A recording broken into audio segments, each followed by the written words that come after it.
¿Cómo era el título? Que era muy bonito, me gustaba mucho. Acústica. No, acústica.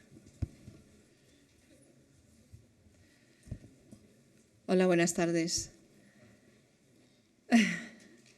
La verdad que es estupendo contar hoy con esta jornada que solamente el título ya me parece muy interesante, ¿no? Acústica, tus dudas explicadas por un arquitecto especialista.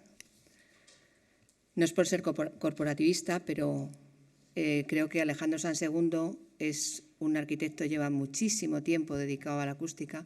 Creo que sabe muchísimo más de acústica que cualquier profesional y me parece que ha estado muy bien el título que le ha dado a la jornada de hoy. Esta mañana hemos tenido la suerte de poder asistir entre un número no muy elevado de gente a la presentación del nuevo DBHE de energía, que ha contado con Luis Vega, que nos acompaña ahora en la mesa. Y bueno, ha sido una mañana un poco agotadora, la que han hecho un recorrido por todos los cambios. Esa ha sido la primera y única jornada institucional y la siguiente jornada se va a hacer aquí el día 12 de noviembre en el colegio. Bueno, el DBHE tiene una parte importante de adaptación a la rehabilitación y aquí hoy hablando de acústica, que creo que es la gran olvidada en este momento cuando un confort acústico es importantísimo para estar bien y cómodo en cualquier sitio, en un restaurante, en un hotel, en tu casa, en cualquier ámbito. Creo que ahora mismo tenemos un poco olvidada el tema de la acústica. El DBHR del ruido también se va a adaptar a la rehabilitación y de ello nos va a hablar Luis Vega. Ya está preparado, parece ser, y en breve va a salir. Será una flexibilización del DB de ruido que conocemos para adaptarlo a la rehabilitación. Al igual que, bueno, pues ahora estábamos hablando también de los de salubridad, por ejemplo, y de habitabilidad. Todos esos DBs se van a ir adaptando a ese mercado que vemos que va a ser durante los próximos años el que más trabajo va a generar, que es el de la rehabilitación. Alejandro Sansegundo nos va a hablar luego va a hacer un repaso por el DBHR actual, también por la licencia del ruido de Madrid y va a terminar con unos casos prácticos de aplicación a la rehabilitación. Yo creo que estamos ya tan acostumbrados a hablar de ahorro de energía, de limitación en la demanda, de consumo, de limitación en el consumo, que yo creo que eso debería de estar muy ligado también a la limitación del ruido, porque cuando estamos aislando para unas cosas, realmente está muy condicionado también al aislamiento para otras. Entonces, deberíamos quizá de centrarnos un poco más en que las dos cosas vayan de la mano y consigamos espacios más confortables, no solo térmicamente, sino también acústicamente.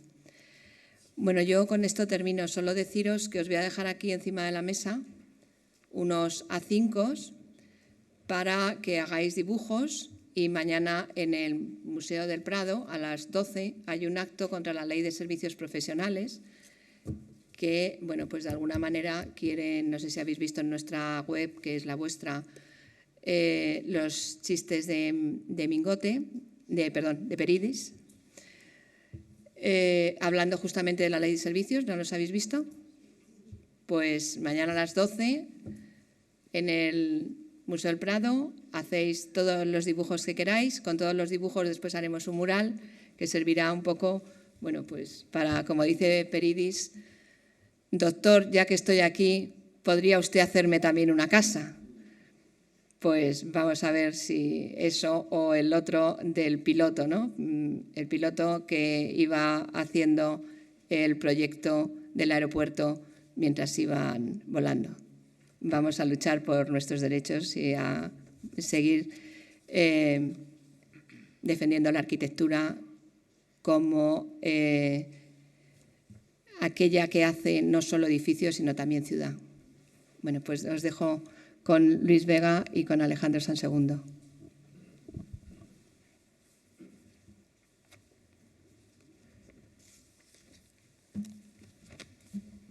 Buenas tardes. Bueno, lo primero agradecer tanto al colegio, a Pilar, como a Alejandro, la posibilidad de estar hoy aquí con vosotros. Y realmente, digamos, mi presencia aquí son para tres cosas fundamentalmente. En primer lugar, porque venir a escuchar a Alejandro es un placer y yo soy el primero que tengo que aprender un montón, con lo cual ese era el primer motivo, que es puramente egoísta, de mi presencia en esta jornada. El segundo, pues, digamos, apoyar las actividades que desde aquí se realizan y en ese sentido, pues, darle mi más sincera enhorabuena a Pilar por todas las actividades que en difusión hacen. Y en este caso, bueno, pues está conjuntamente con Alejandro, me parece magnífica, en un área como es la acústica, que realmente para los arquitectos pues es un poco, no diría que el elemento olvidado, pero sí un elemento que cuando menos lo hemos soslayado, lo hemos dejado un poco aparcado en muchas etapas, ¿no? Seguramente, posiblemente por una falta de conocimiento técnico inicial que es muy acusada, ¿no? Y el tercer motivo pues es simplemente comentaros un poco los aspectos que estamos abordando dentro de los cambios o ese marco integral que se intenta definir desde el Ministerio para el ámbito de la rehabilitación, que tiene muchas componentes, que van desde la Ley de Rehabilitación, Regeneración e Innovación Urbanas, que se ha aprobado hace ya unos meses, que se complementa con esta modificación que queremos introducir en el Código Técnico en lo relativo a rehabilitación, etcétera, y que en definitiva quieren configurar un marco en el cual la rehabilitación, que todos entendemos que es la vía racional de salida un poco no para la crisis, porque realmente es algo que teníamos que haber pensado hace ya mucho tiempo, pero bueno, que sea tardíamente, la rehabilitación de nuestros edificios debe ser una actividad fundamental de la construcción, que no puede estar tan orientada a la obra nueva, al crecimiento de ciudad, que es algo bueno, pues que tiene su cota y que bueno, pues yo creo que hemos superado ampliamente, por lo menos en el momento actual. Entonces, simplemente la idea es trasladaros unas cuantas ideas acerca de cuál es la forma en la que percibimos el tema de la rehabilitación en el marco reglamentario actualmente y orientarlo fundamentalmente al ámbito de la acústica, que es el que hoy nos ocupa. Yo me gustaría empezar reconociendo una situación que es, digamos, patente, además por parte de todos los países. Si uno analiza la panorama internacional sobre normativa en rehabilitación, saca una serie de conclusiones que están expresadas de forma explícita en documentos elaborados por el IRCC y que han analizado, como digo, muchas normativas de las que son más avanzadas, las más prestacionales, y en todas ellas han encontrado una serie digamos, de situaciones reiterativas o reiteradas con respecto al ámbito de la rehabilitación y que tenemos que tener en cuenta a la hora de abordar la rehabilitación en el marco reglamentario futuro en España. La primera, la imposibilidad de aplicar de forma directa una normativa desarrollada para edificios nuevos al ámbito de la rehabilitación. Eso constituye en la mayoría de las ocasiones un error, puesto que lleva a los edificios existentes o intenta llevarlos a unas situaciones de prestaciones que posiblemente no puedan cumplir o no deban cumplir, si no queremos alterar otra serie de condiciones que son igualmente importantes en estos tipos de edificios, como son aspectos patrimoniales u otra serie de exigencias igualmente relevantes. Por ello, el término que más se utiliza en toda la normativa europea es el concepto de flexibilidad como concepto fundamental a la hora de aplicar la reglamentación. Una flexibilidad que permita adaptar la forma de realizar la rehabilitación a las condiciones de preexistencia del propio edificio. Inclusive a plantear exigencias diferenciadas, como en el documento que hoy presentábamos esta mañana, ya comentábamos, en el ámbito de la energía, donde ya se hace una separación clara de lo que es obra nueva con respecto a edificación existente, porque entendemos que tienen que llevar cuando menos velocidades diferentes a la hora de intentar alcanzar los objetivos de edificios de energía casi nula, etcétera, que se plantean para el año 2020. En segundo lugar, el reconocimiento de una base teórica muchas veces insuficiente para definir esas exigencias técnicas de una forma precisa e inequívoca. Es decir, durante mucho tiempo, supongo, vamos a tener que seguir coexistiendo con una cierta, no solamente flexibilidad a la forma de aplicar el código, sino flexibilidad hasta la hora de redactarlo. Es decir, cómo establecemos esas exigencias, que si estamos hablando de un edificio nuevo que no tiene preexistencia, pues seguramente podemos decir 50 decibelios, lo que queramos, y seguramente el edificio lo puede cumplir. En un edificio con preexistencias hay que tener mucho cuidado y seguramente debemos ver la forma de, digamos, introducir un cierto mayor nivel de difusión sin alterar, digamos, lo que sería la seguridad jurídica, que es el otro punto que puede, digamos, llevarnos problemas. En tercer lugar, la necesidad de que esas exigencias reglamentarias se vinculen con el tipo de intervención. No puede ser, como en obra nueva, solamente un tipo de intervención, se hace la obra y tiene que cumplir íntegra, pero cuando estamos rehabilitando a veces intervenimos sobre la envolvente, a veces intervenimos en el interior del edificio, y cada forma de intervención o cada, digamos, nivel de envergadura de la intervención permite diferentes niveles de adaptación. Eso también es otro aspecto que debe ser contemplado.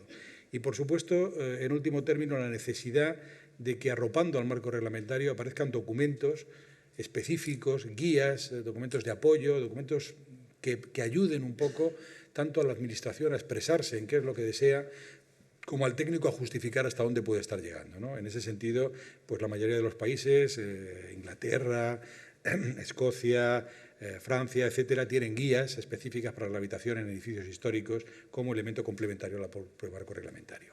Esa es la línea que queremos desarrollar en España y hemos entendido que lo primero es ir pensando en un marco general integrado para la rehabilitación. Tal vez cada vez que hablábamos de rehabilitación centrábamos mucho los problemas en el código técnico, que sí era muy rígido, que tal, que es igual, y muchos de los que estábamos dentro del código técnico decíamos el problema no solamente es el código técnico, que se puede resolver, se pueden eliminar rigideces, se puede flexibilizar, pero tenemos otros muchos problemas de marco.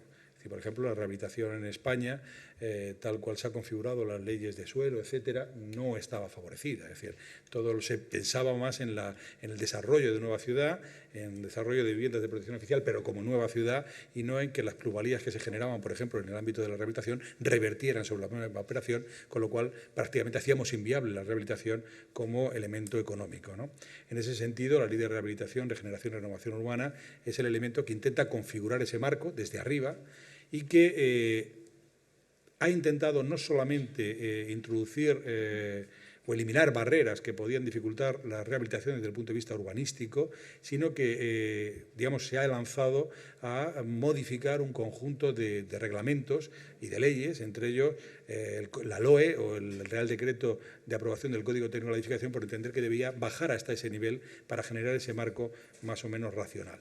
Y en ese sentido, la disposición final 1ª de la ley a la cual he hecho referencia, la ley de las CSR, como se conoce, pues hay una modificación al Real Decreto de 314 en el cual se han introducido estos criterios generales de aplicación del CTE, que básicamente pues, son criterios de flexibilidad para permitir la adecuación de la intervención a lo que buenamente se pueda y no al cumplimiento de unas exigencias muy estrictas establecidas para edificios de obra nueva con carácter general, y algunos otros criterios, como por ejemplo el criterio de no empeoramiento, que es un criterio que hay que tener en cuenta porque la rehabilitación no deja de ser una intervención sobre un edificio, que es una unidad. Se interviene, aunque sea para mejorar la acústica o mejorar la energía, se están afectando otra serie de prestaciones que tenemos que tener cuidado para que no se vean afectadas negativamente, como puede ser la salubridad, la humedad, etcétera, etcétera. Entonces, desde ese punto de vista es fundamental marcar esas líneas en las cuales debe moverse la intervención del técnico. Y eso queremos que se complemente con una orden ministerial, que es la que ahora mismo está en proceso de tramitación, en la cual queremos particularizar para cada uno de los requisitos esos criterios generales de aplicación.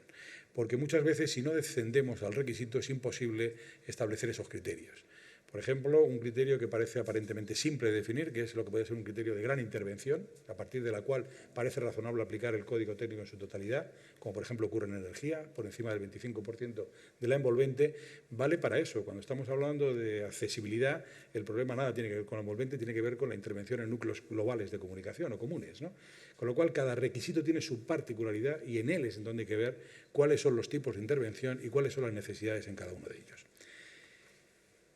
Digamos que lo que queremos es superar esta forma de plantear el problema que teníamos hasta ahora y que se ve muy palpablemente en el ámbito de la energía, donde se decía por encima de 1000 metros y más del 25% de renovación de la envolvente hay que hacer cosas, por debajo de ahí no hay que hacer nada. Con lo cual, toda la pregunta que se nos trasladaba cada vez que venía al Ministerio era ¿tengo o no que aplicar el Código Técnico? Entonces, esa pregunta no nos gusta porque creemos que el Código Técnico responde a unas necesidades de la sociedad, es decir, intentamos regular el ámbito de la rehabilitación, el ámbito de la edificación, porque hay unas necesidades, unas demandas sociales que tenemos que proteger. Si no existen, pues huelga la reglamentación y lo mejor que podríamos hacer es eliminarla. Y si esas necesidades existen y realmente son una demanda social, el que exista o no exista código no quiere decir que los arquitectos no tengamos que intentar dar respuesta a las mismas. Es decir, es un problema más casi, si me apuran, de relación contractual entre el arquitecto y la propiedad. Es decir, la administración lo único que intenta es salvaguardar al usuario frente a una cuestión que desconoce. Con lo cual, esa pregunta de no o sí, queríamos trasladarla a una pregunta del tipo más bien, siempre hay que aplicar código técnico, pero lo importante es cómo se aplica. Que se aplique de forma coherente con las posibilidades en cada intervención. Que si uno cambia una ventana y esa ventana tiene una incidencia fundamental sobre la acústica, como seguramente se verá, pues obviamente es un error manifiesto no acompasar ese cambio a las condiciones, digamos, de ese edificio que se pueden mejorar sensiblemente si fuera tenemos una fuente de ruido muy significativa. Si por contra estamos arreglando, pues seguramente el muro y la ventana es el punto débil, pues poca importancia tiene que sigamos mejorando la acústica del muro si no mejoramos la ventana, puesto que es el elemento débil. Es decir, que introduzcamos racionalidad en la rehabilitación y que esa racionalidad venga derivada de las condiciones técnicas y de lo que se puede conseguir en cada caso con unos criterios de racionalidad también económica. Es decir, que las cosas sean acompasadas a lo que realmente puede costar su implantación. Y en ese sentido, me gusta poner aquí esta diapositiva de un documento francés que está pensado para los usuarios y que, como pueden ver, es renovar o rehabilitar sin equivocarse, es el título del documento, y es un documento que los franceses tienen para intentar explicar a la sociedad, vamos, a los usuarios, que la reglamentación técnica que se han elaborado en Francia y que es de obligado cumplimiento es para salvaguardar las condiciones que el usuario debe demandar. Es decir, que de alguna forma, si uno no las cumple, no es que esté engañando a la reglamentación, es que seguramente se está engañando a sí mismo. Es decir, podría conseguir ciertos niveles de mejora que no está consiguiendo por intentar, digamos, superar una situación que considera como una cosa que se le ha impuesto y que él no ve como suya, ¿no?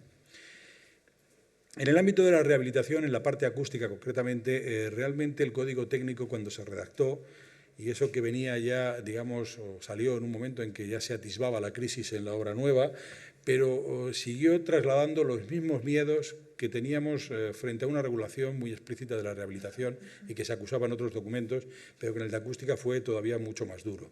Hay que recordar que en el año 2009, cuando sale el documento, creo que fue en el 2009, efectivamente, bueno, antes de eso, en el 2007, cuando ya se empezó a trabajar sobre el mismo, había mucho recelo a las condiciones acústicas o a la reglamentación en acústica. Había mucho miedo a pasar de las exigencias planteadas sobre elementos individuales a plantear exigencias en cuanto a aislamiento o transmisión de ruido entre recintos, que es seguramente el concepto prestacional al que debíamos dirigir todos los documentos, ¿no?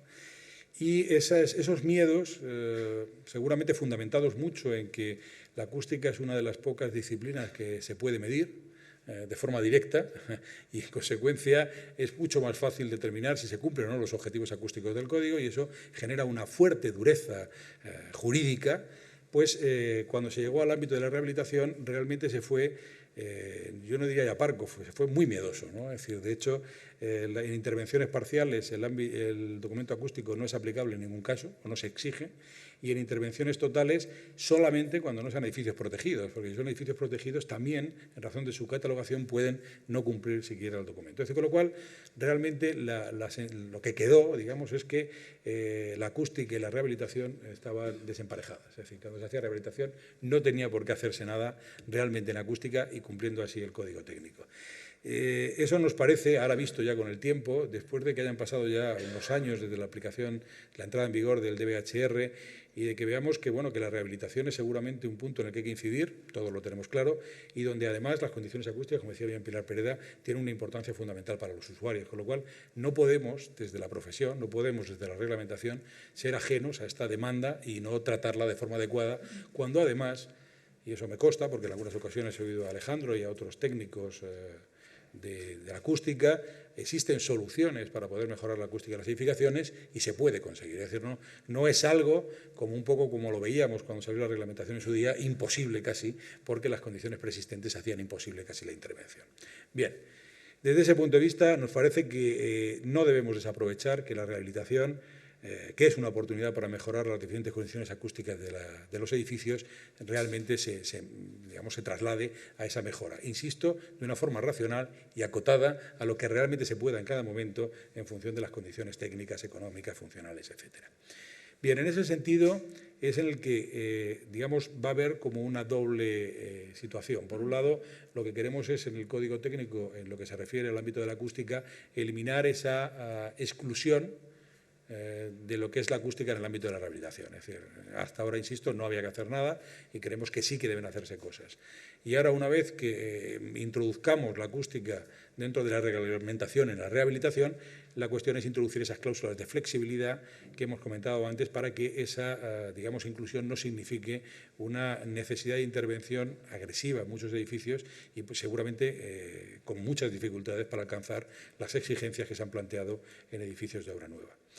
Entonces, en ese sentido, me gustaría recordar cuáles son esos criterios de flexibilidad que vienen en la parte 1 del Código, que ha sido modificada, como digo, por la Ley de Rehabilitación, Regeneración y Renovación Urbanas, y básicamente es el que tienen aquí, que es el reconocimiento tácito o explícito de que cuando no sea urbanística, técnica o económicamente viable, o sea incompatible con la naturaleza de la intervención o con el grado de protección del edificio, se podrán aplicar soluciones que permitan la mayor adecuación posible, efectiva, sin tener que llegar a los estándares establecidos por el Código Técnico para obra nueva. Esta declaración ya es, digamos, oficial y plantea el siguiente problema, es quién gestiona esta flexibilidad, ¿no? ¿Quién es el que va a ser el garante de alguna forma? ¿Es el técnico municipal? ¿Es el arquitecto proyectista? Nosotros nos hemos atrevido a poner que bajo el criterio de responsabilidad del proyectista. Entendemos que en rehabilitación, cuando hacemos reglamentación, volamos muy alto. Vemos los edificios como masa, no como edificio individualizado. Podemos plantear opciones sobre lo que es la edificación en su conjunto. El técnico municipal tampoco tiene un conocimiento directo del edificio, no puede saber hasta dónde es el potencial de mejora del edificio. Eso solamente lo puede saber el proyectista, que tiene que hacer un ejercicio responsable, evidentemente, de esta cláusula, pero que es el que tiene que valorar, lógicamente con un usuario que tiene que estar concienciado con la situación, hasta dónde razonablemente se puede llegar. Es importante, luego comentaré algo al respecto, el que tengamos, no es tan importante, entiendo, en rehabilitación, llegar a cumplir los objetivos del Código Técnico, unos fijados para obra nueva, un objetivo fijo, como que se alcance el objetivo que se pueda, pero que se sea transparente para el usuario. Es decir, que el usuario en todo momento sepa cuál es el nivel alcanzado y hasta dónde se ha llegado y por qué se ha llegado hasta ahí, que sea partícipe de esa decisión. Con lo cual, supongo que será muy importante que tengamos procedimientos de medición o de escalas, algo parecido a lo que hay en la energía, para poder valorar, en el caso de que no lleguemos a esos estándares de código técnico, dónde nos hemos quedado. Pues insisto, como un elemento de transparencia en el mercado que permite una valoración de las condiciones acústicas de la edificación. Este tema de la flexibilidad puede parecer un tema como, digamos, extraño o que no está en otras reglamentaciones. Y traigo aquí una diapositiva de la reglamentación escocesa y pueden ustedes ver cómo en el apartado, el último párrafo, pone siempre que sea razonablemente posible. Es decir, que este criterio de flexibilidad, insisto, está imbuido en todas las reglamentaciones de otros países. Lo que pasa es que han intentado buscar fórmulas, digamos, en las cuales el técnico responsablemente y los órganos de la Administración pues intentan fijar eso de una forma más o menos flexible y abierta, ¿no? Este criterio de flexibilidad, como decía, que permite al proyectista adecuar la solución a lo que buenamente se pueda, no puede hacerse, evidentemente, sin justificarlo razonablemente en el proyecto de la memoria, es decir, habiendo valorado diferentes opciones y optando por aquella que da el mayor beneficio con el menor coste posible, o inclusive descartando aquellas soluciones que, arreglando un problema parcialmente, no arreglan la totalidad, con lo cual al final no arreglamos nada, ¿no? Es importante que, insisto, estas cuestiones se justifiquen en el proyecto de la memoria. Y lo último, que es importante, aunque ahora no tenemos herramientas fáciles para poder hacerlo, es que la documentación final de obra quede constancia de ese nivel de prestaciones. Yo creo que es fundamental que tengamos máxima transparencia. Es decir, insisto, se puede llegar hasta donde se pueda llegar, pero es importante que ese hasta donde hemos llegado sea trasladado al resto de agentes que participan entre los usuarios. Pongo aquí como ejemplo el tema de la certificación energética. Con todas sus deficiencias, es en cualquier caso un elemento de escala de medida que nos permite pues, valorar. Y no es lo mismo una intervención de rehabilitación en la cual nosotros pasamos de un nivel G a un nivel D, que si pasamos de un nivel G a un nivel F, eso es evidente. La segunda tendrá menos coste, pero también tiene más repercusiones desde el punto de vista de la factura energética que se le deja al usuario. Aquí en acústica tiene que ser algo parecido, no es en términos económicos, pero el usuario, insisto, así nos lo muestran las quejas del Defensor del Pueblo, la acústica está por encima inclusive de la energía. Así que en ese sentido hay que darle una importancia significativa. Y el siguiente criterio, como decíamos puesto en la parte 1, es el criterio de no empeoramiento. Hay que tener mucho cuidado con no reducir las condiciones preexistentes del edificio en todos y cada uno de sus requisitos, ¿no? Estén o no estén en el momento que se hizo el edificio reguladas reglamentariamente. Es decir, de alguna forma, el edificio, cuando se hizo, aunque no hubiera normativa acústica, tiene unas ciertas condiciones acústicas. Lo que estamos diciendo es que no se empeoren esas condiciones, las que sean implícitas al edificio. Y que hay que tener mucho cuidado, evidentemente, con aquellas intervenciones que muchas veces se hacen sobre edificación histórica, no teniendo en cuenta cuál es el comportamiento de la edificación histórica y que se alteran condiciones fundamentales de la misma. Pongo aquí un ejemplo de una normativa también inglesa o escocesa, donde ponen de manifiesto las diferencias significativas entre la edificación que se hace a partir de los años 40, 50, movimiento moderno, adelgazamiento de los elementos de cerramiento con respecto a la edificación histórica, donde todos los temas de permeabilidad, etcétera, son diferentes, y cuando se buscan soluciones más estancas, ya sea por energía, ya sea por acústica, etcétera, hay que tener cuidado en no alterar esas condiciones higrométricas que pueden generar otros tipos de problemas diferentes. Eso me gustaría entonces plantearlo la doble vertiente, un poco como decía Pilar Pereda. Puede tener efectos negativos que hay que vigilar, pero tiene también efectos positivos de sinergia. Y eso también hay que valorarlo muy positivamente. Por ejemplo, la intervención sobre las ventanas en edificación por tema acústico, por tema energético, es un elemento importante. Entonces, no se debe tratar simplemente como un cambio de ventana, algo menor, sino que tiene repercusiones.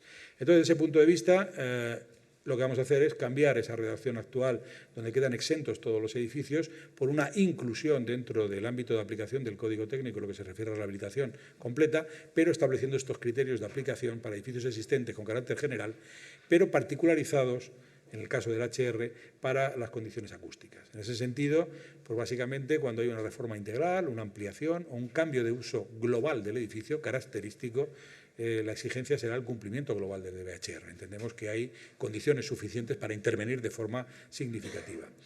Cuando haya intervenciones o cambios de uso parcial, solamente en algunos casos vamos a establecer la exigencia. Concretamente, cuando haya un cambio de uso a vivienda, porque entendemos que en ese caso se está ocurriendo mucho últimamente, locales comerciales que se modifican para vivienda, en ese caso las condiciones, digamos, de emisión tienen que ser controladas, ¿no? Porque la vivienda requiere unas prestaciones acústicas superiores. En ese sentido, pues sí que será de aplicación, con una serie de salvedades que se ponen en el documento. También cuando se generen recintos de instalaciones, en este caso no por el elemento receptor, sino por el elemento emisor. Estamos incorporando una fuente de sonido dentro del edificio que tenemos que cuidar a la hora de introducirla. Si no, pues evidentemente no debiera hacerse. Por contra, también hablamos del cambio de uso. El cambio de uso es un tema complejo en el sentido de que realmente el concepto de cambio de uso tradicional de la normativa es un concepto que casa mal con la rehabilitación y con muchas otras cosas, porque realmente cuando hablamos de cambio de uso deberíamos hablarlo en términos de cambio de perfil de uso relacionado con las prestaciones que estamos analizando. Me refiero concretamente a que si cambiamos un uso de un local comercial, por ejemplo, que es librería, por otro uso que aunque sea otro uso diferente desde el punto de vista administrativo, tenga el mismo nivel de emisión de ruido, realmente no estamos alterando las condiciones acústicas del conjunto. Entonces, más bien lo que debemos diferenciar es si el cambio de uso conlleva mayor nivel de emisión de sonido o no. Eso es lo relevante. Para eso tendremos seguramente que abordar desde el futuro un cambio de la reglamentación que especifique con claridad cuáles son los umbrales de emisión que tenemos en cada caso. Bien. Y luego, para reformas parciales, pues simplemente una adecuación en la medida en que los elementos sustituidos, modificados o incorporados puedan mejorar las condiciones acústicas del conjunto. En cualquier caso, se establecen esos criterios de flexibilidad, que puede ser el valor arquitectónico, el que sea técnica o económicamente viable, no suponga mejora efectiva, es también muy importante. Muchas veces nos empeñamos en mejorar una condición de un elemento cuando si no se condiciona el conjunto o se mejora el conjunto no mejoramos nada, con lo cual en esos casos estaríamos exentos de la intervención. Y por último también aquellos cambios que provocan cambios en otros elementos que no se pensaban alterar y que dan lugar a una especie como de desencadenamiento a lo bestia y que al final acaba alterando todo el edificio cuando uno estaba cambiando solamente un elemento yo qué sé, de una tabiquería o lo que fuera, ¿no? En esos casos, evidentemente, pues no debería ser razonable obligar al cumplimiento del código. En definitiva, lo que queremos es esto, ir marcando una vía por la cual ir avanzando conjuntamente entre todos para flexibilizar el cumplimiento del Código Técnico en el ámbito de la rehabilitación, intentando que se cumpla porque es mejora de las prestaciones para el usuario, pero haciéndolo desde un ámbito o desde una lógica de proporcionalidad entre lo que se está haciendo y lo que podemos hacer. En ese sentido, creo que no está aquí, bueno, ahora lo comentaré esto, tenemos varias iniciativas en marcha y una de ellas es, una vez que salga la orden ministerial, se está trabajando ahora mismo en una guía de aplicación del DBH, de los DBs, vamos, del Código Técnico, al ámbito de la rehabilitación, que lo que intenta es, ya desde un ámbito no reglamentario, porque otro de los grandes problemas que hemos tenido es el intento de incorporar temas que no son estrictamente reglamentarios, que son más bien de tipo técnico, en el ámbito reglamentario. Un reglamento es muy duro, es decir, se aprueba por Real Decreto, por orden ministerial, se publica en Boletín Oficial del Estado, tiene impacto jurídico importante y además cuando queremos modificarlo nos llevamos del entorno de un año para poder cambiarlo. Hay muchas cosas que deben tener mucha más flexibilidad, como por ejemplo pues criterios que vayan apareciendo en función de problemáticas específicas que encontremos. En ese sentido vamos a desarrollar esa guía, que no es una guía que intente dar pistas de cómo mejorar la acústica de los edificios, para hacer múltiple documentación, sino más bien cómo aplicar el código técnico con racionalidad. Ese es el criterio. En ese sentido entiendo que puede ser muy complementaria a los trabajos que se están realizando dentro del colegio en el ámbito de rehabilitación. Y otra iniciativa que tenemos ahora mismo en marcha, novedosa, todavía no está desarrollada, y que va un poco en la línea de lo que antes comentaba Pilar, de que la acústica parece como que es un elemento que ha quedado un poco ajeno o no se visualiza dentro del marco reglamentario de forma clara. Creemos que el informe de evaluación del edificio también es un punto donde podría tener su cabida la acústica, ¿no? No deja de ser el informe de evaluación del edificio un intento de darle a conocer al usuario las debilidades de su edificio y los potenciales de mejora que tiene, más allá de lo que es el deber de conservación, que es un deber obligatorio y que no viene más allá. Y entonces, desde ese punto de vista, entendemos que, siendo la acústica una problemática de las que genera más alarma dentro de los usuarios, sería bueno que, aun siendo de una forma muy cualitativa, pudiéramos trasladar al usuario el reconocimiento de que determinados edificios, por sus condiciones, son, digamos, de un punto de vista acústico bastante flojos, ¿no? Y que tienen potencial de mejora. Soy consciente absolutamente de que la problemática, digamos, de definirlo con claridad es difícil, porque la acústica es un problema de vivienda más que de edificio, etcétera, y requiere estudios y análisis, muchos de ellos mediante ensayos y demás, pero yo creo que sin llegar a ese nivel, por lo menos trasladar al usuario que un edificio que tiene determinadas configuraciones arquitectónicas es per se un edificio manifiestamente mejorable en acústica y que lo que él está escuchando es normal que lo escuche, pero tiene solución, yo creo que por lo menos puede suponer un primer paso. En ese sentido estamos trabajando para incorporarlo, aunque sea con carácter voluntario, es decir, no formaría parte del informe de evaluación del edificio con carácter obligatorio, y creo que va un poco en la línea, porque el otro día en la presentación de la guía alguien comentaba que no veía la acústica en el informe de evaluación del edificio y era algo en lo que ya estábamos pensando. Bien, y por último, simplemente pues lo que ha dicho Pilar antes, recordar el concepto de transversalidad. Es decir, hay muchas cosas que pueden tener efectos negativos sobre otras, pero también a veces efectos positivos. Nosotros es un tema que estamos constantemente mirando cada vez que planteamos ahora cualquier cambio reglamentario. Fuimos muy criticados en su día en el Código Técnico por lo que era falta de transversalidad. Hemos aprendido la lección, en la medida de lo posible intentaremos corregirla, y para eso es fundamental, como antes le proponía a Pilar, y siempre lo estamos haciendo con ellos, que es trabajar muy de la mano con los profesionales que estáis todos los días haciendo las obras.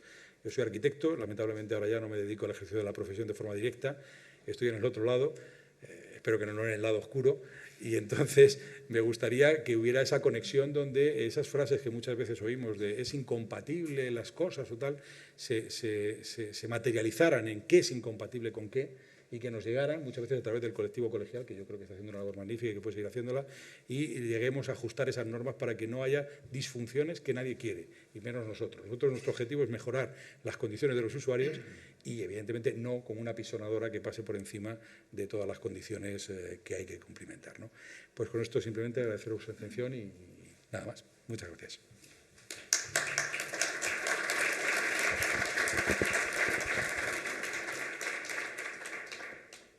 Bueno, Luis, muchas gracias. Para nosotros sí es un placer tener un Ministerio de Fomento con 3 arquitectos a la cabeza, Javier Serra, Javier Martín y tú, que es un lujo.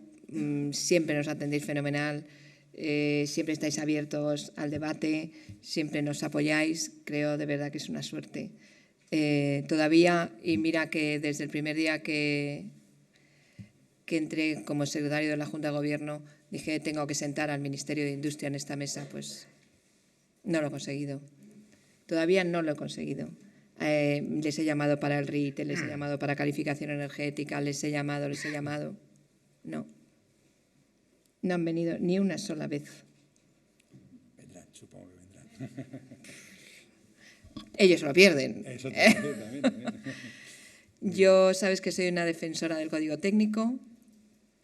¿Que tiene cosas por mejorar? Sí, probablemente, pero me parece que hemos dado un paso muy importante en la calidad de la edificación. Me parece que hemos incrementado mucho los requerimientos, y también de la calificación energética, aunque desgraciadamente pues, la forma en la que se está aplicando está dejando mucho que desear y estamos perdiendo con los certificados del todo a 100, la gran oportunidad de saber eso que tú decías, cómo está el parque edificado, qué podemos mejorar, cómo podemos...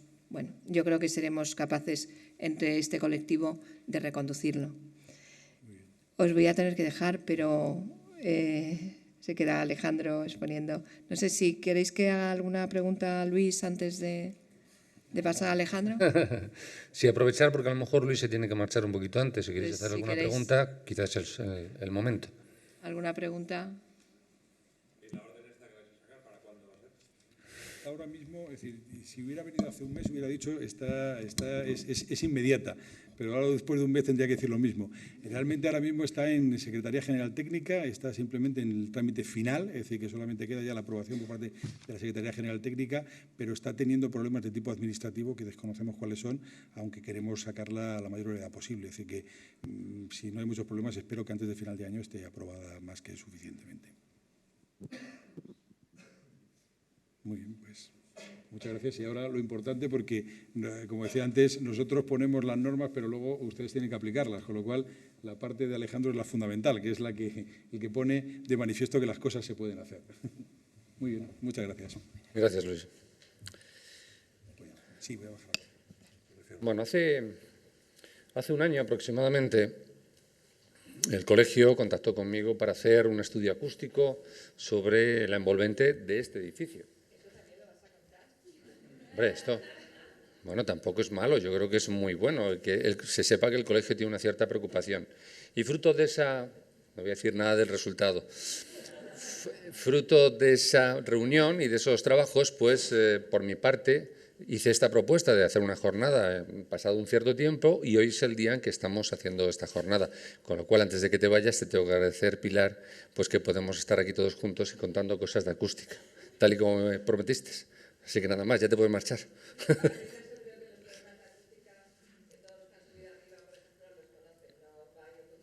Sí, no, sí. Bueno, bien. Luego comentaros que hace un cierto tiempo también, cuando yo estaba al principio contando el DBHR por todos los colegios de España a través del Consejo Superior de Arquitectos, pues desde el Instituto Eduardo Torroja recibí una llamada y me reuní con ellos. Me reuní con las personas bueno, pues que estaban en ese momento con un tema fundamental y era la elaboración de la guía. Allí conocí a una persona que la verdad que tiene una capacidad de síntesis, capacidad de dirección muy importante y tenía un conocimiento global de todos los documentos. Esa persona ahora mismo está trabajando en el Ministerio de Fomento y esa persona es la que hemos tenido aquí. Así que te doy las gracias, Luis, por haber participado en esta ponencia tal y como te pedí. Y luego, por último, quería compartir, bueno, por último, no queréis que se acabe la jornada, simplemente el preámbulo. Quería compartir con vosotros pues, una alegría especial, porque yo empecé en este colegio, pero cuando tenía 5 años.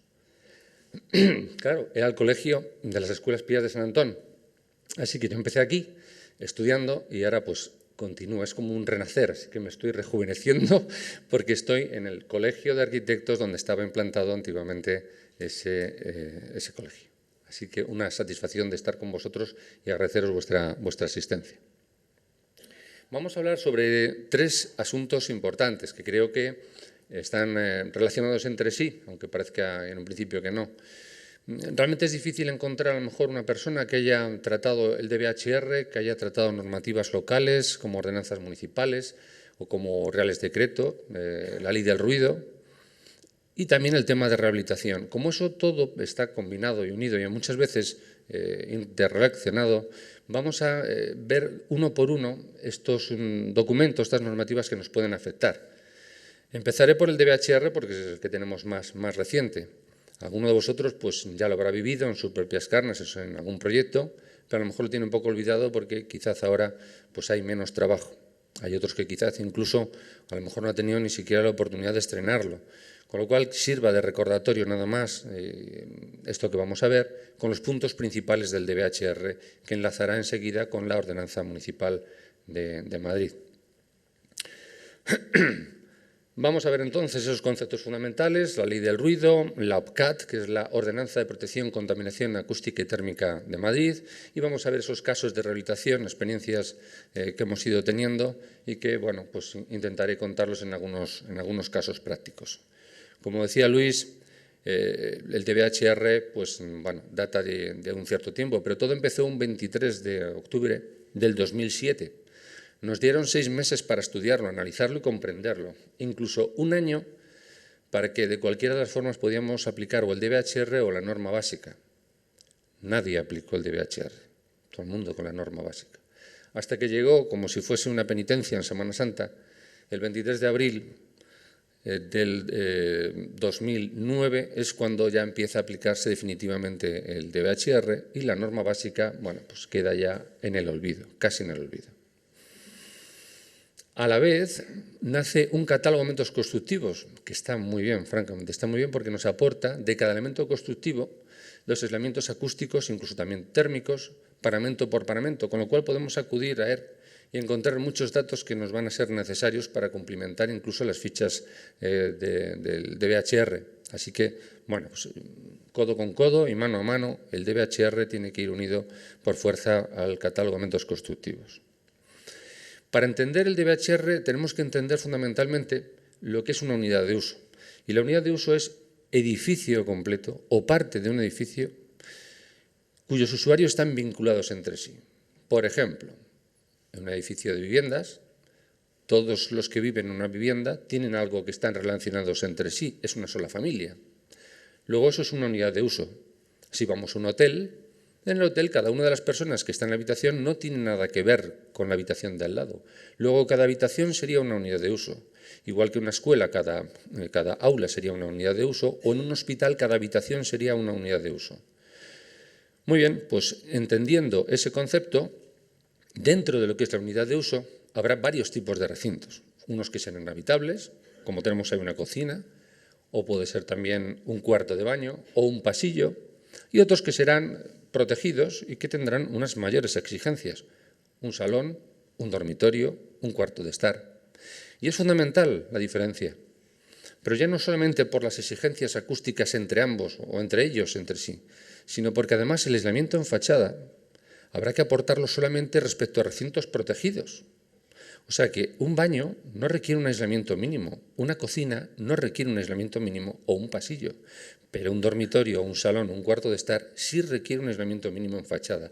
Por eso también es muy importante esta diferenciación entre recintos habitables y recintos protegidos. Luego habrá otros que sean recintos de actividad, que sean diferentes a los recintos del edificio en sí, cuyo nivel sonoro sea mayor de 70, pero que no llegue a 80, porque llegando a 80 ya tendremos un recinto ruidoso. Luis nos comentaba que haría falta, bueno, pues algo que nos dijera qué nivel sonoro hace cada actividad, porque nosotros no lo sabemos. Menos mal que por lo menos la ordenanza, la OPCAT, que luego hablaremos de ella, sí nos da una pista, porque aparecen 5 tipologías de locales, tipo 1, tipo 2, donde no hay equipos de reproducción sonora y lo único que se diferencia es el aforo. El tipo 3.1, que teóricamente no debe tener niveles de presión sonora, o mejor dicho, equipos de reproducción sonora, pero sí nos permite un hilo musical, nos permite una televisión. Y luego ya empezamos con los más complicados a nivel de aislamiento, que sería el tipo 3.2, un bar de copas, por ejemplo, y el tipo 4, que sería ya una discoteca o con actuaciones en directo, donde las exigencias de aislamiento, evidentemente, pues van de menor a mayor en este caso. Siguiendo con la tipología de recintos, tendremos los recintos de instalaciones, lógicamente, que pone todo equipamiento o instalación susceptible de alterar las condiciones ambientales de dicho recinto. Luego, si tenemos cualquier instalación y con su funcionamiento varía el nivel sonoro de ese recinto, pues ya tenemos ahí un recinto de instalaciones. Casos muchísimos, colindancias entre grupos de bombas y vivienda, ascensores y vivienda, salas de máquinas en general y vivienda, y muchos problemas son los que nos enfrentamos todos los días. Así que este dato es interesante porque además nos va a exigir el aislamiento, el de VHR, un poco mayor entre recinto de instalaciones y recinto protegido que entre dos recintos protegidos. Comentaros que el ascensor, si no tiene sala de máquinas, sino que la maquinaria está integrada dentro del núcleo, se considera que todo el núcleo del ascensor se va a considerar como recinto de instalaciones. Entonces habrá que tener cuidado con esas colindancias que se van a producir entre ese núcleo de ascensor y los recintos colindantes con él. En cuanto a los paramentos, va a haber muchas coincidencias con otras normativas, como las ordenanzas. Fijaros que nos van a pedir, en cuanto a aislamiento entre recintos, el DNTA, que es una diferencia estandarizada. Luego, si es diferencias, porque tendré que medir dos valores, el emisor y el receptor. Siempre vamos a jugar con un nivel sonoro en un recinto y con otro en el receptor. Así que vamos a ver cómo haríamos una prueba de aislamiento acústico. Y por curiosidad, ¿me podríais levantar la mano aquellos que habéis escuchado y vivido el ruido rosa? ¿Minoría? Sí. Para el resto que no ha tenido el gusto, pues vamos a ver cómo es un ruido rosa. Anda. Vamos a ver por qué no. Os he asustado y ahora resulta que no funciona.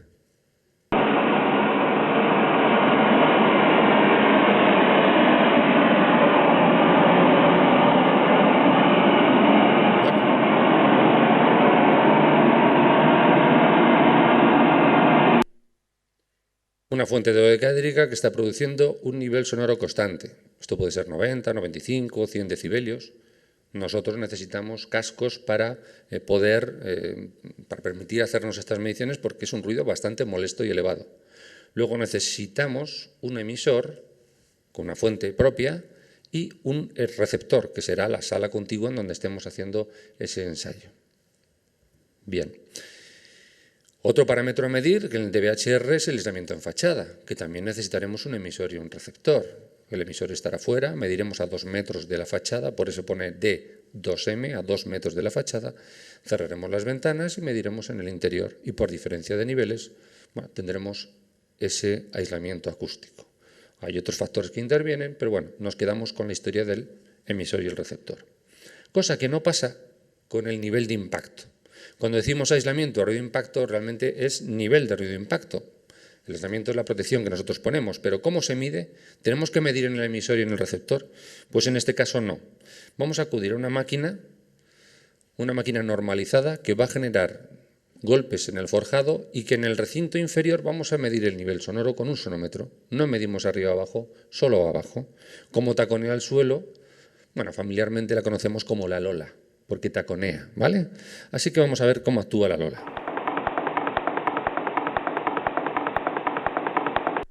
Bien, pues hemos visto la máquina normalizada. Con el sonómetro iríamos abajo y recogemos un valor.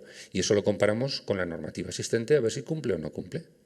Antiguamente, con la norma básica, todas las mediciones que estamos diciendo se tenían que realizar en laboratorio. Con el código técnico, las mediciones hay que realizarlas in situ. Es una diferencia fundamental. Norma básica, datos de laboratorio, código técnico, mediciones in situ. ¿Y para qué es válido? el DBHR, bueno, pues prácticamente para todo tipo de construcción, excepto para la madera. La estructura de madera no está contemplada dentro del código técnico. ¿Cuándo no es de aplicación? Pues no es de aplicación, pues por ejemplo, para recintos de actividad. ¿Hay que aplicar el DBHR cuando tengo que analizar un bar de copas respecto de una vivienda, que en algunos ayuntamientos me lo han pedido? Pues no, no hay que aplicarlo. Habrá que aplicar una ordenanza municipal, la correspondiente, pero el DBHR no. Solo el DBHR habrá que analizarlo cuando tengamos un restaurante en donde el DBHR nos pide el tiempo de rehabilitación del restaurante. Pero nada más. De aislamiento, el DBHR no se mete para este tipo de recintos. En aulas y salas de conferencias, cuando el volumen sea mayor de 350 metros cúbicos. ¿Qué pasa? ¿Que no hay que cumplir nada? No, pero los parámetros y las limitaciones del DBHR son para salas inferiores. Luego habrá que aportar un estudio complementario aparte. Pero no hay ningún valor que el DBHR nos marque cuando el volumen es grande.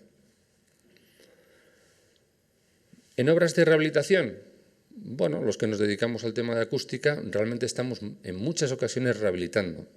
Un recinto que abajo pues, fue antiguamente una tienda pues, de venta de ropa y se rehabilita acústicamente porque va a ser un bar de copas. Bueno, pues cuando la rehabilitación tenemos en un edificio y esa rehabilitación es integral, como por ejemplo, ya veremos un caso posteriormente de un edificio que era de hotel y oficinas y ahora se ha rehabilitado totalmente y se va a hacer una distribución de hotel completo. Bueno, pues es una rehabilitación integral, hay que aplicar el DBHR. Si fuese parcial de algunas viviendas, pues no sería de aplicación. No es de aplicación tampoco en algunos edificios que sean protegidos. Por ejemplo, la Cámara de Comercio, en la Plaza Independencia número 1, con una compañera vuestra, pues estuve haciendo unos estudios acústicos en fachada porque había un interés particular por saber si el nivel sonoro interior pues iba a ser molesto o no y si las carpinterías existentes podían mantenerse o habría que hacer algún tipo de solución diferente a la existente. Bueno, pues en el resto, por ejemplo, es difícil a lo mejor el cumplimiento del DBHR, pero en fachada, teniendo en cuenta cómo era la parte maciza, pues sí podíamos tener alguna intervención. Y ahí de forma parcial, pues pudimos intervenir. ¿Cuál es el procedimiento entonces? ¿Dónde podemos ver o contemplar la aplicación del DBHR? Pues en paramentos interiores, elementos de separación vertical, las paredes de las tabiquerías, los elementos horizontales, las instalaciones, medianerías, o focos sonoros exteriores, lógicamente, con las fachadas o las cubiertas o suelos en contacto con el exterior. Luego son los dos puntos diferentes, unos van hacia el interior y otro hacia el exterior. Vamos a recordar de aquellos que están en el interior, pues los más importantes. En un principio, los elementos de separación vertical. Bueno, pues hay tres tipos. El DBHR es muy claro, esta es la opción simplificada.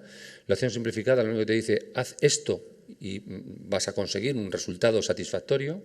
Si no lo haces, no lo puedes hacer. Pues sí, por supuesto.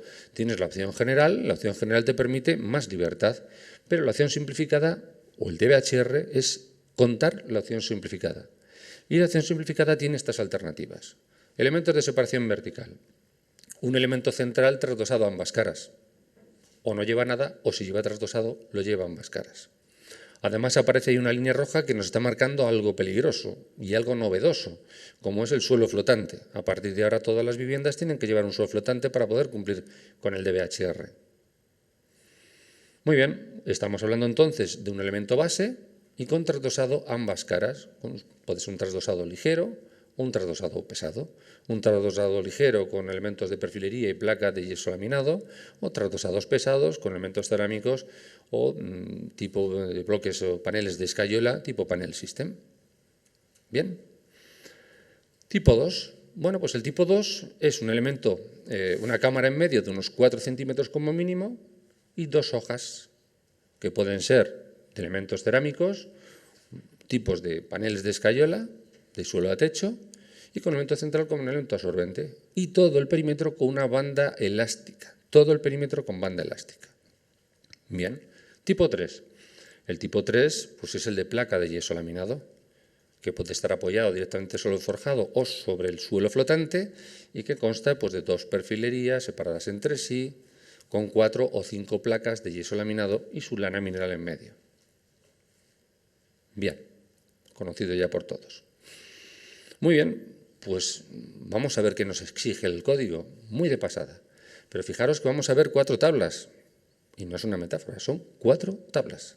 Todo el código técnico solamente hay que cumplir 4. Vamos a ver la que llaman 3.2, y es la que se refiere a la separación entre elementos de usuarios distintos. Allí aparece pues, una parte de la tabla en donde aparece un elemento base que tenemos que elegir y que lo elegiremos en función de su masa y su aislamiento, directamente. Lo escogemos, pues, por ejemplo, me gusta un medio pie de ladrillo perforado, veo cuál es su masa y aislamiento y a partir de ahí ya empiezo a circular hacia mi derecha para elegir cuál es el trasdosado que tiene que llevar.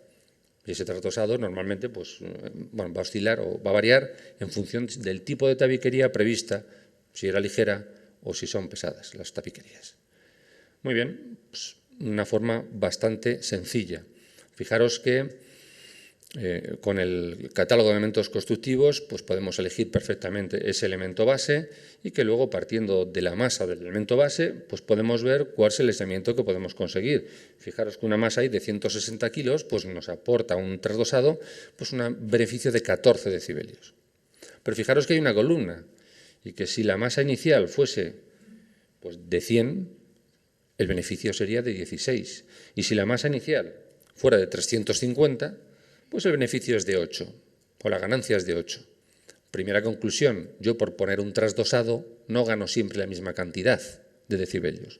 El mismo trasdosado no me aporta la misma cantidad de decibelios. Va a depender del elemento base. Es decir, yo tengo un muro de dimensiones importantes, le pongo un trasdosado y poco va a ganar. Ahora bien, tengo un elemento muy ligero, le pongo un trasdosado y puede ganar mucho.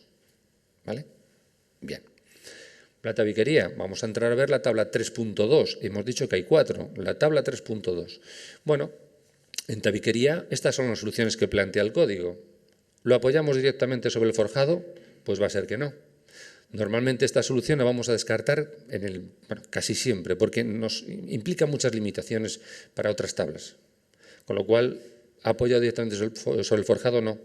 Pero en la siguiente, que sería o sobre banda elástica, o sobre el suelo flotante, o sobre el suelo flotante y banda elástica, eso la podemos aplicar perfectamente.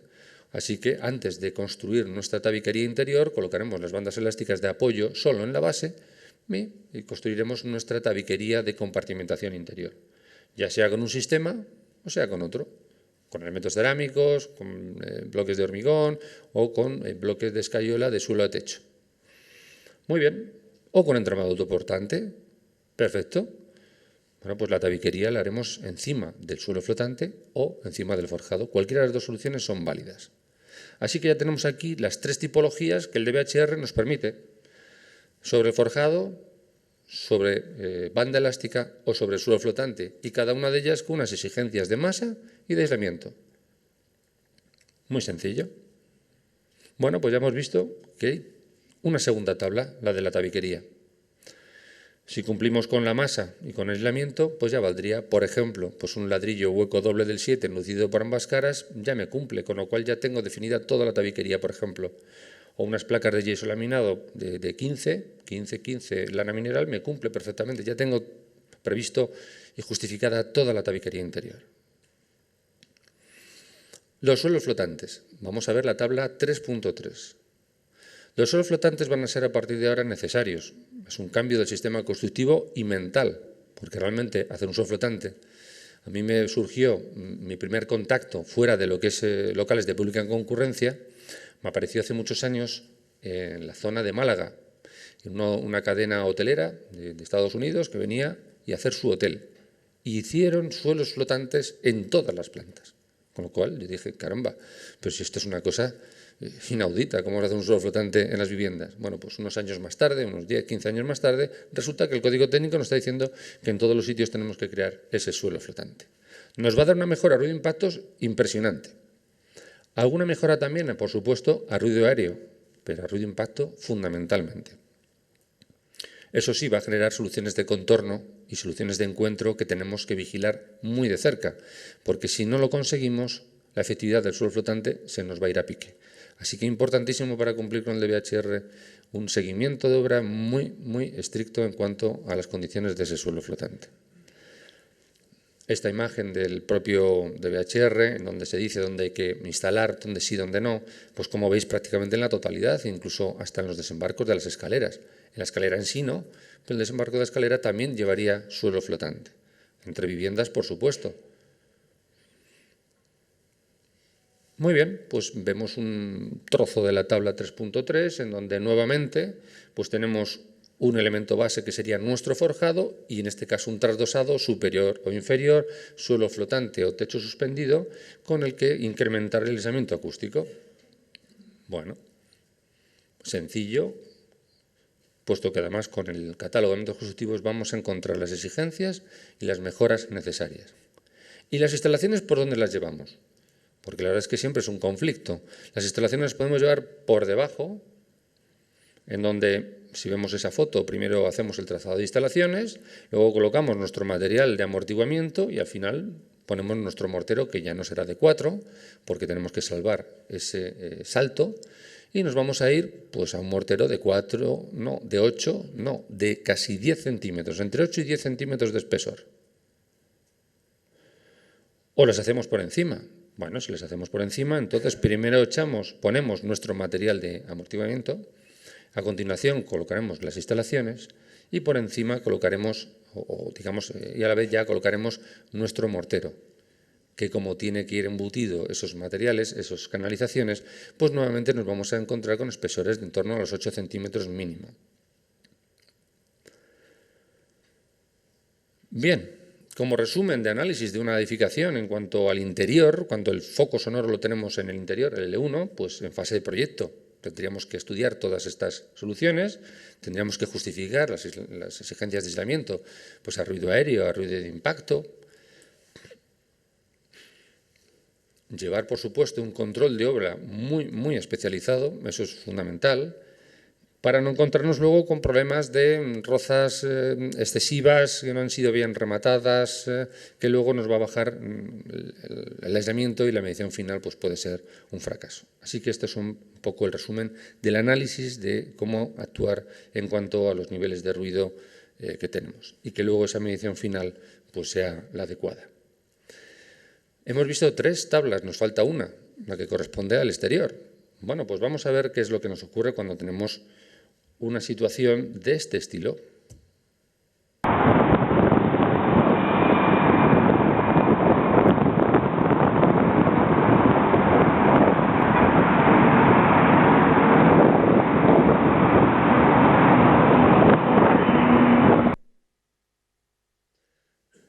Avenida Mediterráneo. Si por un casual tenéis que hacer un edificio en Avenida Mediterráneo, no cojáis el LD que nos dice el DVHR que podemos coger. Si no conocemos el nivel sonoro, cogemos el LD de 60 decibelios y con eso podemos empezar a calcular. Ojo, que no en todos los sitios el nivel sonoro es igual. Esa misma avenida del Mediterráneo, en su interior, hay un poco de viento y lo que estáis escuchando es más viento que otra cosa. Pero esto es el interior, este es el parque que hay dentro. Es la parte opuesta, es la cara opuesta a la que hemos escuchado. No tiene que ver nada una cara con la otra, ¿verdad? Bueno, el DVHR nos dice que en función del nivel sonoro que tengamos fuera, el nivel de aislamiento va a depender de él. Y nos facilita incluso y nos dice que la fachada que esté protegida podemos calcularla con 10 decibelios menos de emisión sonora. O sea que si en el otro lado tengo 73, aquí puedo calcularla con 63. Muy bien, pues es una ventaja. Lo mismo que tendríamos en algunas situaciones, otras situaciones, como veremos un poco más adelante. Luego, ¿qué nos importa de la fachada? Pues la parte ciega, la parte de ventanas, el aireador, el cajón de la persiana, todo eso es lo que conforma el hueco, eso es lo que tendremos que analizar. La superficie ciega y la superficie de huecos. Y además unidad por unidad, habitación por habitación. Yo recuerdo a algunos compañeros hace años, con la norma básica, en donde se decía aislamiento mixto en fachada. Y se cogía toda la superficie de fachada de masa y se sumaba. Toda la superficie de ventanas en fachada y se sumaba. Y se hallaba el aislamiento mixto de toda la fachada. Eso es un error. Es habitación por habitación. Unidad de habitación. O sea que tengo que medir la parte ciega y la parte de huecos del dormitorio o del salón, y aquella que sea más perjudicial, esa es la que tengo que analizar y la que tengo que justificar. No tengo que justificar toda la fachada. Analizo cuál es la más desfavorable y si cumple esa, todas las demás van a cumplir. ¿vale? Bueno, entonces tenemos que tener claro que no todas las zonas donde se asienta la edificación van a tener el mismo LD, Level Day, nivel medio anual equivalente en esa zona. Pero claro, el nivel medio anual puede ser un riesgo para tener un confort acústico, porque, como comentábamos antes, imaginaros este caso, a ver si lo reconocéis, por si alguno ha ido por allí.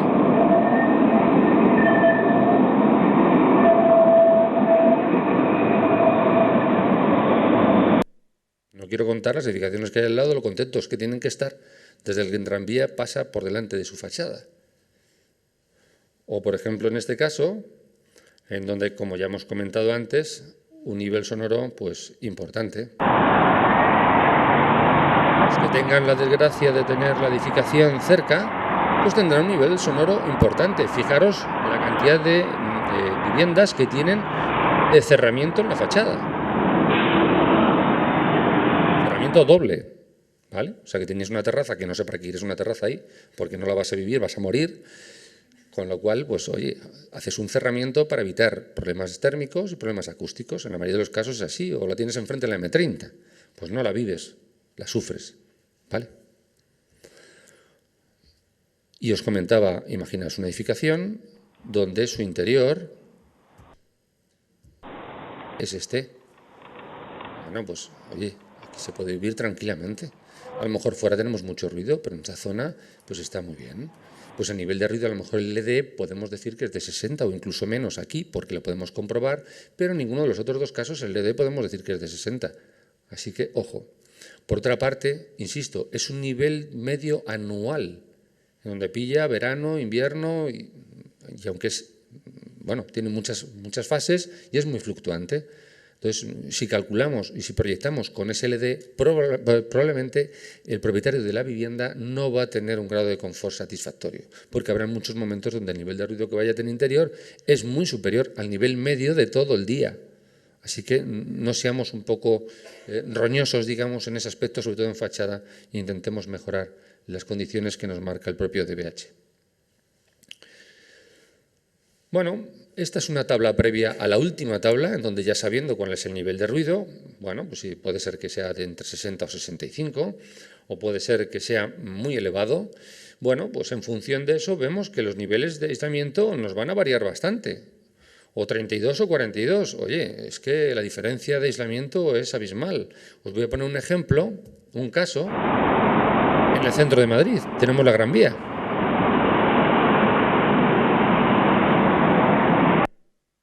Y ahora mismo estamos haciendo, luego hablaremos sobre este caso en concreto, una rehabilitación de este edificio que hay aquí, que en principio es de oficinas y se va a trasladar, se va a acometer la rehabilitación como hotel.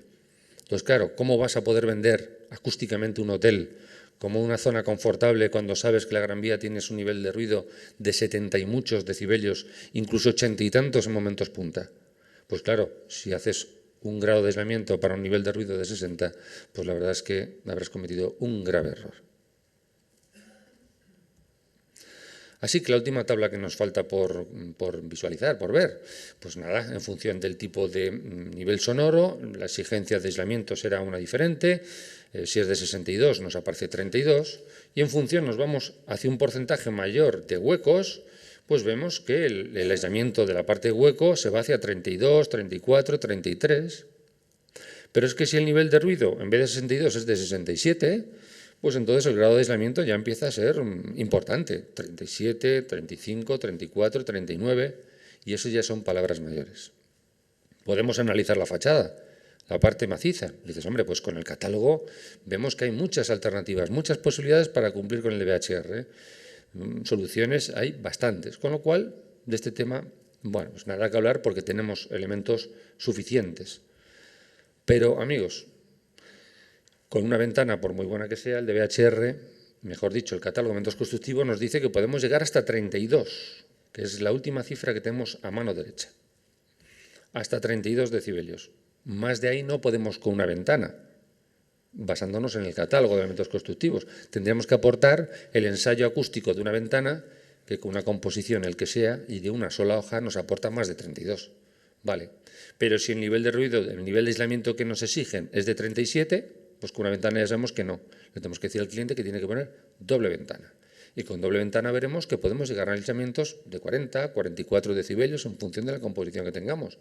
O si no, acudir nuevamente a un ensayo de laboratorio acreditado que nos diga que esa composición de doble hoja nos da un aislamiento determinado. Ojo con el tema de los capialzados. En muchos sitios habrá que sustituirlos por otros sistemas que nos den sombra, porque es la parte más débil, con mucho, del hueco. Así que ese capialzado que vendrá con aislamiento térmico seguramente, bueno, pues no es un aislamiento acústico. Nos dan dos alternativas en el catálogo, con tratamiento, sin tratamiento, y o aísla en torno a 25 o nos puede llegar a aislar hasta 30. Pero es poco. Si nos están pidiendo un aislamiento elevado, puede ser un puente acústico muy importante. Los aireadores, algunos están pensando en ello ya. Bueno, pues hay aireadores que tienen una especie como de silenciador con lanas de vidrio, lanas de roca, que permiten el paso del ruido y sin embargo, permiten el paso del aire, sin embargo el ruido queda amortiguado notablemente. O algunos otros que están integrados en el cajón de la persiana con un tratamiento específico, oye, pues nos dan unas soluciones de aislamiento bastante decentes. Lo que pasa es que ha llegado la microventilación. Y que la microventilación es incompatible a la vez el cumplir térmica y acústicamente, pero no nos exigen que cumplamos los dos a la vez, sino que cumplamos uno u otro. Es así, ¿no? Así que podemos cumplir térmica y no cumplir acústica y no cumplir térmica. Entonces depende de quién te vaya a supervisar, que sepáis que el aireador tiene que estar abierto o cerrado, ¿vale? Bien. Es lógico, si yo estoy midiendo el aislamiento de una fachada, lo vamos a medir con la ventana abierta o con la ventana cerrada. Aislaremos o medimos el aislamiento con la ventana cerrada. Pues el aireador también. Luego esa ventana tiene que estar cerrada. Y el aireador también. Lo único que si tenemos un aireador del estilo que tenemos a nuestra izquierda, ese aireador, como tiene una capacidad de aislamiento suficiente, bueno, pues puede estar incluso cerrado o abierto, que vamos a cumplir. Ahora, con microventilación eso ya no lo podemos permitir. Bien. El DVHR no nos pide grado de nivel sonoro interior, ¿eh? El DVHR solo nos pide aislamiento en todas sus facetas, en paramentos verticales, horizontales y en fachada. Así que si alguien nos pide cuál es el nivel de ruido que vamos a tener en la vivienda, será la ley del ruido o el Real Decreto, en concreto el 1367. Bien. ¿Qué es lo que tenemos que hacer entonces cuando analizamos una fachada? Bueno, pues medimos la situación inicial, me parece que es lo más oportuno. Ya tenemos ese dato inicial, o bien pues con los mapas de ruido, en fin, algún dato, pero tenemos que calcular nuestro LD de partida, el Level Day de partida. Lo más fiable sería tener un dato pues lo más real posible.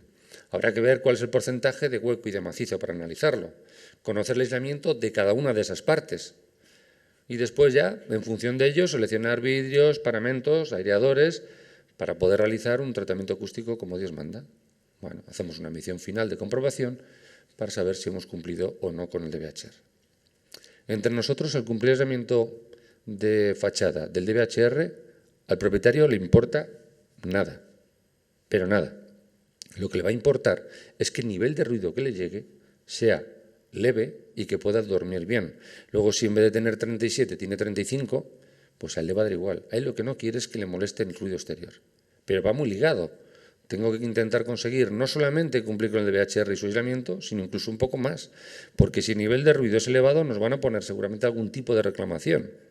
Hace poco hemos estado en Móstoles haciendo unas mediciones acústicas, tanto del aislamiento acústico de cada uno de los paramentos en paramentos horizontales y verticales, que ya os adelanto que cumplían todos cumplían, con lo cual no tengamos miedo al DVHR, pero ojo porque el aislamiento en fachada, teniendo tren por un lado y la M50 por la otra, los niveles sonoros eran superiores a 70 con una sola hoja y los niveles de ruido en el interior eran superiores a 40, con lo cual ya tenían ahí un cierto problema antes de empezar a vender, bueno, de vender no porque estaba todo vendido, pero antes de empezar a habitar el usuario esas viviendas. Muy bien, pues entonces, como conclusión del DVHR, que es exclusivamente aislamiento, pues nos va a dar o nos va a pedir aislamiento entre estancias interiores, entre el exterior y el interior, y no exige valores de transmisión, porque esto lo va a exigir la ley del ruido y los reales decretos. Muy bien, pues ahora vamos a entrar a ver la OPCAT, que es la Ordenanza Acústica de Madrid. Y la OPCAT, presentación de diapositiva actual, viene desde hace bastante tiempo. O sea, se generó a través de la Ordenanza General de Protección de Ambiente Urbano, que data de 1985, que fue modificada en el 2001.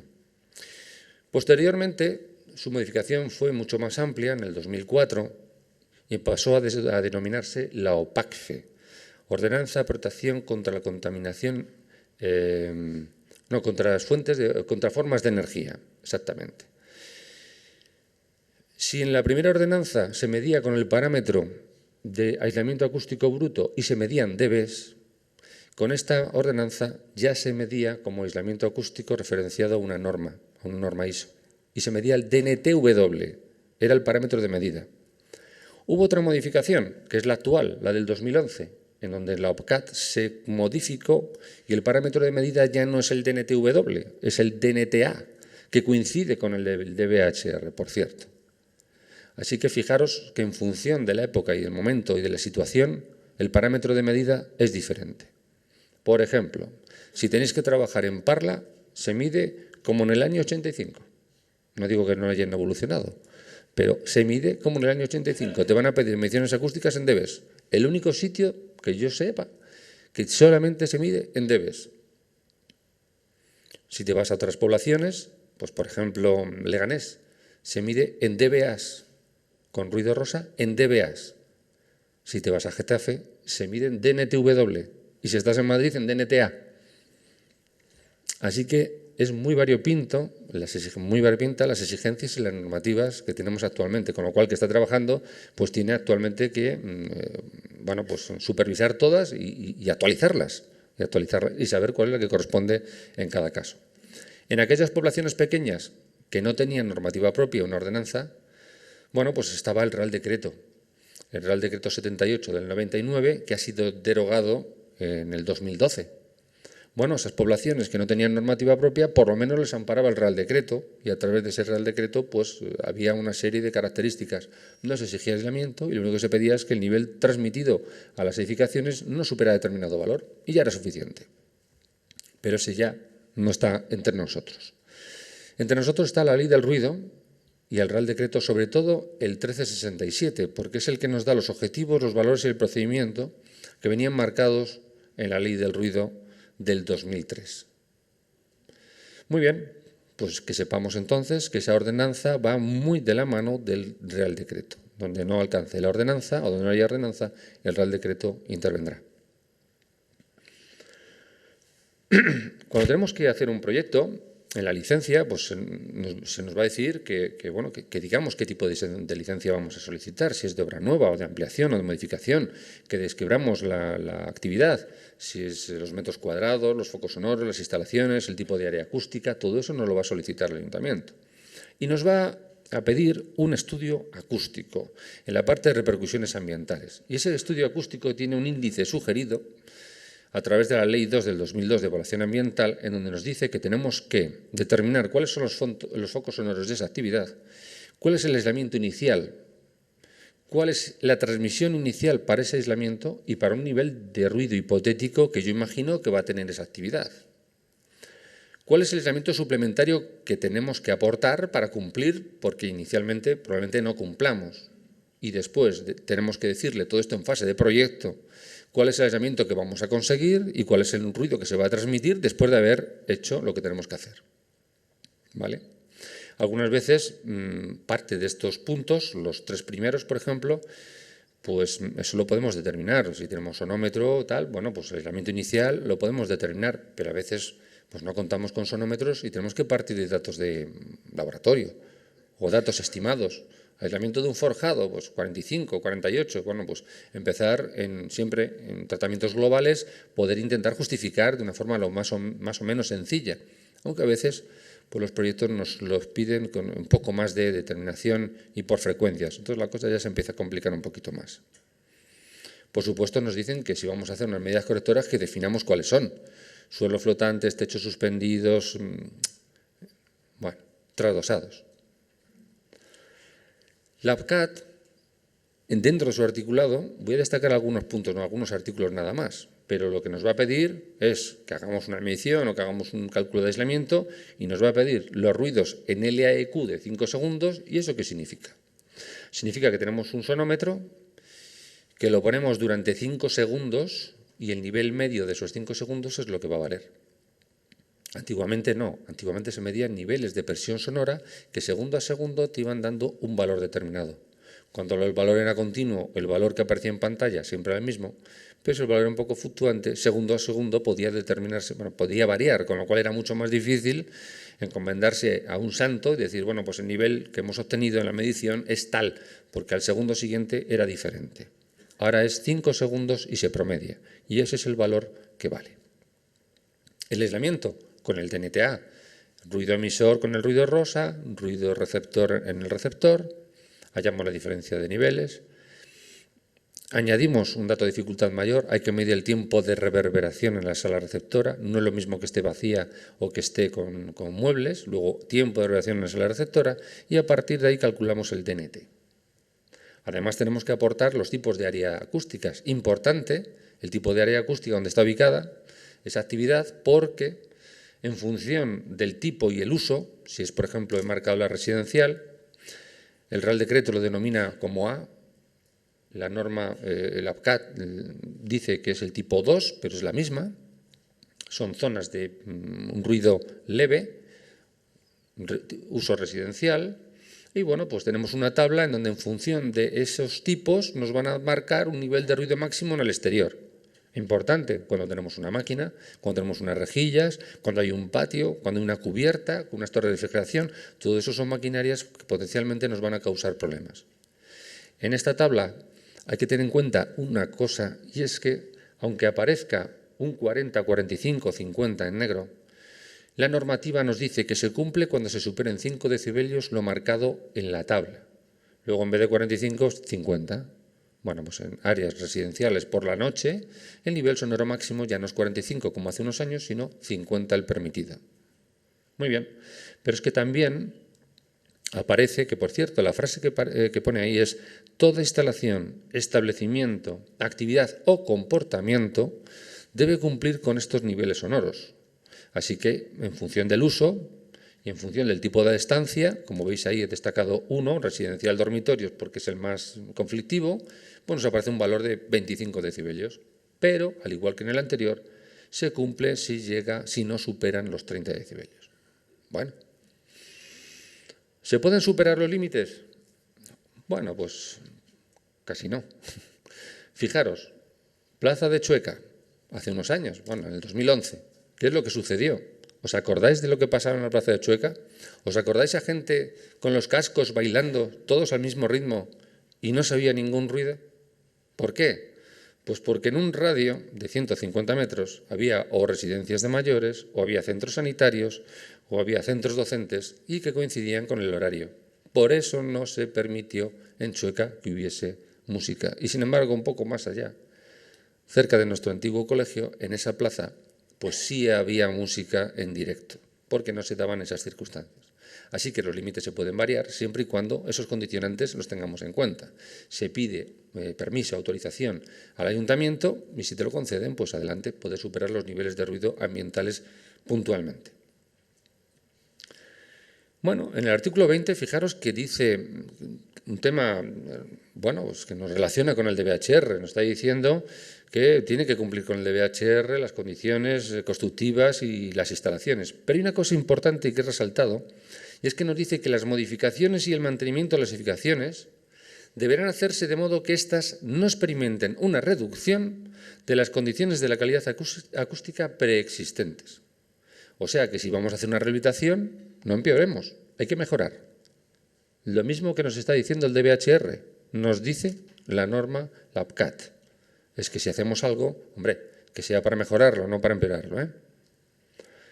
Y he traído a colación este edificio porque es un edificio singular. Es un edificio de Juan de Villanueva, edificio residencial en el Escorial, en la calle Ventura Rodríguez, número 5, en donde hicimos hace poco una medición acústica porque hubo una actuación por parte de uno de los propietarios muy significativa. Fijaros, el forjado que teníamos, el persistente, es el de la izquierda, con una cierta masa sobre viguería de madera. El propietario de la derecha lo que hizo es quitar ese forjado que está muy deteriorado y la solución constructiva fue un forjado muy aligerado, eso sí, precioso, con la viga vista desde abajo, donde había un elemento por la parte de arriba de unos 5 centímetros, que era muy aligerado con arlita, y luego una madera. Cuando empezó a vivir la persona de arriba, no quiero ni contaros el nivel de ruido de impacto y de conversaciones que se escuchaban abajo. Cosa que no ocurría en el lado izquierdo, en donde se había mantenido la solución constructiva original y no tenían ningún tipo de problemas. Con lo cual, si hacemos una intervención de rehabilitación, que sea para mejorar, no vamos a empeorar la situación. Hubo un cambio de dueño. El vecino de arriba se marchó y vino otra persona que dijo, bueno, voy a hacer una rehabilitación térmica que además va a beneficiar acústicamente. Voy a poner un suelo radiante. Y efectivamente mejoró. No sabemos cuál es la mejora porque nuestra intervención fue posterior, cuando ya estaba realizado. Pero nos encontramos con esta situación en el momento de hacer la medición acústica. La parte derecha tenía ese forjado ligero, más la rehabilitación térmica, con un suelo radiante, y en el otro se conservó esa masa más el suelo radiante. Bueno, pues la persona todavía seguía escuchando, pero no se le puede reprochar nada al que vivía en la parte superior y que andaba por esa tarima. Precisamente el de abajo es el que había hecho la reforma del forjado y lo había hecho de una forma insuficiente, con lo cual no tenía argumentos, porque en el juicio, que esto como siempre va a juicio, pues se perdió. La rehabilitación, no térmica ni acústica, sino la rehabilitación que hizo inicialmente, no cumplía ni siquiera la norma básica. Bueno, pues ojo con las rehabilitaciones. Puede que ganemos en algunos aspectos, pero en este tema acústico, desde luego no. Así que, por supuesto, hay que hacer la rehabilitación con el objetivo siempre de mejorar. Otro tema en cuanto a las condiciones de la edificación.